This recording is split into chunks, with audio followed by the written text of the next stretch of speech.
बिस्मिल्लाहिर्रहमानिर्रहीम। अस्सलाम वालेकुम दोस्तों, कैसे हैं आप सब लोग। उम्मीद करता हूँ बिल्कुल ठीक ठाक होंगे।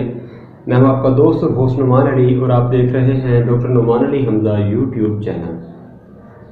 दोस्तों, एक दोस्त ने मुझसे मैसेज किया था व्हाट्सएप पे। उनका कहना था कि उनकी एक भैंस है, 15 सुबह सो चुकी है, मतलब 15 बार वो बच्चे दे चुकी है और 16वां सुबह है। तो 16वें सुबह में ये होता है कि वो मतलब बार बार हीट में आ जाती है, कह लें कि रिपीट कर रही है, ठहर नहीं रही या कोई ना कोई इशू आ रहा है, मतलब वो बार बार हीट में आ रही है।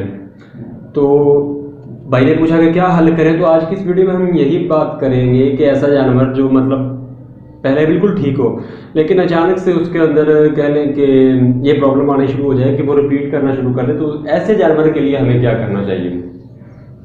तो ये दोस्तों, बगैर वक्त ज़ाया किए चलते हैं वीडियो को स्टार्ट करते हैं। लेकिन वीडियो स्टार्ट करने से पहले हमेशा की तरह मेरी तमाम दोस्तों से गुजारिश है कि अगर अभी तक आप लोगों ने मेरे चैनल डॉक्टर नुमान अली हमजा को सब्सक्राइब नहीं किया तो काइंडली पहले मेरे चैनल को सब्सक्राइब कर दीजिए और साथ में बने बेल आइकन को दबाकर ऑल पे क्लिक कर दीजिए ताकि मेरी हर नई आने वाली वीडियो या कोई भी अपडेट जो है वो आपको इजीली सबसे पहले मिलती रहे।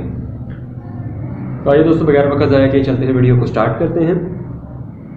तो दोस्तों, अगर आप थोड़ा सा गौर करें ना इस केस पर, तो 15 सुबह एक जानवर सो चुका है, बच्चे दे चुका है 15 दफ़ा और उसको मसला नहीं बना, तो अभी एज भी उसकी काफ़ी ज़्यादा हो चुकी है। मतलब कम से कम उसकी एज 20 साल तो हो गई होगी इस वक्त, कम से कम, ये कम से कम इससे ज़्यादा होगी। तो 20 साल जिस जानवर की एज हो जाती है, अगर उसको आप नॉर्मल रूटीन में उसकी खुराक जैसी भी आप अपनी तरफ से पूरी कर रहे हो तो कोई ना कोई उसके अंदर कमी आ ही जाती है।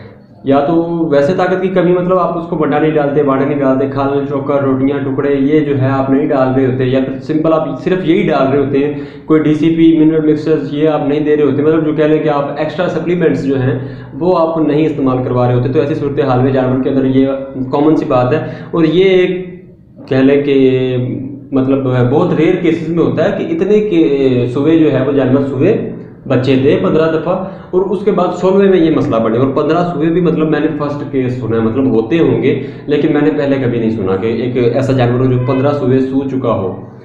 तो अगर आपका कोई जानवर है, अल्लाह ना करे ऐसा इशू करता है, तो उसका हमें क्या हल करना चाहिए। सबसे पहले नंबर पर वही जानवर को डिवर्मिंग अगर तो आप कर रहे हैं, क्योंकि जो जानवर इतनी सुबह तक पहुंचा, उम्मीद है कि आपने इसको डिवर्मिंग वगैरह जो है वो आप तरतीब के साथ करते होंगे, लेकिन मिनरल्स जो हैं उनकी कमी उसको कंफर्म आ रही होती है। तो आप जानवर को LS मिनरल्स या मैक्स ग्रो टाइप कोई मिनरल मिक्सचर जो है वो इस्तेमाल करवाएं।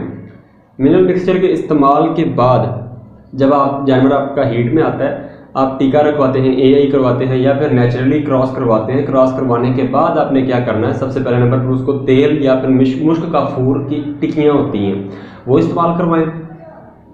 साथ में प्रोजेस्टेरॉन का इंजेक्शन लगा दें। वही तरीकाकार जो सारा साल कह लें कि आपने प्रोजेस्टेरॉन का इंजेक्शन लगाते रहना है, हर 2 माह बाद 1.5 माह बाद आप जानवर को प्रोजेस्टेरॉन का टीका लगाते रहें, क्योंकि अभी आपके जानवर के अंदर वो ताकत, वो कह लें कि एनर्जी या वो कुछ भी नहीं है कि वो उस बच्चे को संभाल सके। तो इसीलिए वो बार बार हीट में आ रहा है, आप ये कह सकते हैं या आप जो मर्जी समझ लें, लेकिन बेस्ट यही है कि आप जानवर को टीके पर ले आए कि जानवर को आपने प्रोजेस्टेरॉन का टीका लगाना है। और मोस्टली ये भी होता है कि ऐसे जानवर जो होते हैं उनको आप ऑक्सीटोसिन का इंजेक्शन लगाना शुरू कर देते हैं, क्योंकि 15-16 सुबह जो जानवर बच्चे दे चुका होता है उसके अंदर दूध पैदा करने की सलाहियत जो होती है वो भी काफ़ी कम हो चुकी होती है। तो आप कुछ उम्मीद है कि लोग जो है वो टीका लगाकर जानवर से दूध हासिल करते होंगे। ऐसी सूरत हाल में मिनरल्स की कमी नॉर्मल है और जानवर जो है उसके अंदर काफ़ी कमियां आ जाती हैं, तो प्रोजेस्टेरॉन जो है वो लगाना यहाँ पर फिर ज़रूरी हो जाता है। तो दोस्तों, ये थी मेरी आज की वीडियो। उम्मीद है किसी ना किसी के पल्ले ज़रूर पड़ी होगी। अगर वीडियो अच्छी लगी हो तो लाइक कीजिए, दोस्तों के साथ शेयर कीजिए और कमेंट सेक्शन में हमेशा की तरह अपनी राय का इजहार ज़रूर कीजिएगा, लेकिन वो अलग बात है, लोग करते नहीं हैं। गुजारिश है आपसे कि कुछ ना कुछ ज़रूर कहा कीजिए कि आपको ये वीडियो जो है वो अच्छी लगी, बेकार लगी, कुछ आपके पल्ले पड़ा या नहीं पड़ा, या आपका कोई इशू है तो वो आप मुझसे डिस्कस कर सकते हैं। इशू तो ज़रूर डिस्कस करें, बहुत सारे लोग करते हैं, लेकिन जो वीडियो मैं बनाता हूँ उस पर भी अपनी राय जो है वो ज़रूर दिया करें कि आपकी क्या राय है। तो अपना ख्याल रखिए दोस्तों, घर वालों का ख्याल रखिए और मुझे दुआ में याद रखिएगा। अल्लाह हाफिज़।